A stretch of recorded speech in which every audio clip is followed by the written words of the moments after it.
Hey guys, I know this is a lot different from the content I usually make, but I want to try out new stuff. I'll start by saying that the clips you'll be showing, or art I'm just winging this, does not belong to me, it belongs to at Revolvius. This is also important. This is not canon. This is simply a fan theory I've cooked up. With all of that aside, let's get into the theory. First, I'll explain who's the center of this theory, since this is kinda a character analysis, but also dives into a big prediction. Let's start by going over Chasing Wind, who I will be theorizing on. What we know is that Chasing Wind is a third generator. He was a sliverist, though promptly stopped his research after the Five Pebbles incident happened, which visibly took a toll on his well-being due to the harassment which is mentioned in the pilot.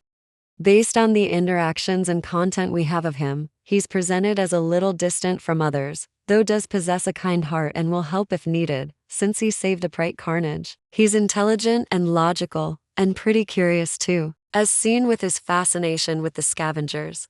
One note on his personality that will be very important later: he isn't emotionally intelligent, meaning he doesn't fully understand them. Story-wise, we know he ends up losing his sanity at some point, which his breaking point is left a little vague, and it's more of something we can interpret. He is depressed, as confirmed by Rev. I am not going through hours of live streams just to find the evidence he said this sob. Basically, a short summary: Retor goes insane with experimentation, also depressed. Now, onto the actual theory. From research, I've come to think Chasing Wind may have something known as alexithymia. This is the definition. Alexithymia, or emotional blindness, is a personality trait characterized by significant difficulty identifying, processing, describing, and understanding one's own emotions, often called having no words for feelings. It affects roughly 10-15 of the population, with higher prevalence in men, and is strongly associated with autism, PTSD, and depression. Already we have some things that align with our friend Wind here. It's more common in men. It means you don't know how to describe or process emotion, and it's linked to depression. Sounds familiar, right? Knowing Wind may have alexithymia, I think it's easy to assume he doesn't know why he feels the way he does and may be distressed about it.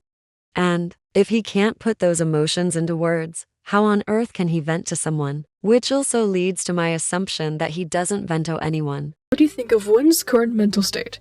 Would you say it's good or bad or something else? His mental state? I would say he's doing well so far. I haven't seen him break down or anything like that ever since I arrived here. He's been very happy and welcoming to me and everyone else. I'm not sure what he's thinking inside his mind, but I'm sure he's happier now than ever with everyone around him. Sure, he does have his alone time, but that's to focus on his experiment. Otherwise, I've been seeing him smile more and more. I'd say it's good for him. Again, Carnage is a trusted ally of Wind's. Surely he would have told her. Apparently not. About him being distressed about how he feels thing, I do think emotion regarding his own emotions is a sensitive topic to him, since it seems I struck a chord after asking if he was doing okay. I was built to withstand emotional pressure. I am fine.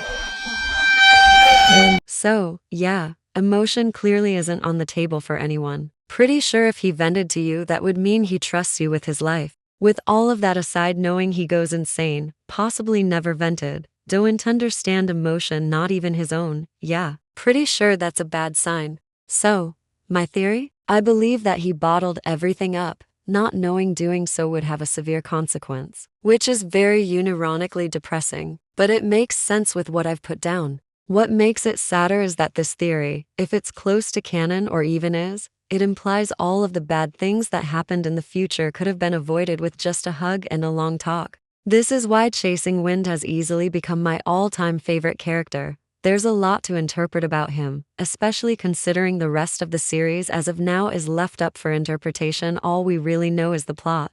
Well, that's about it for me. See ya guys.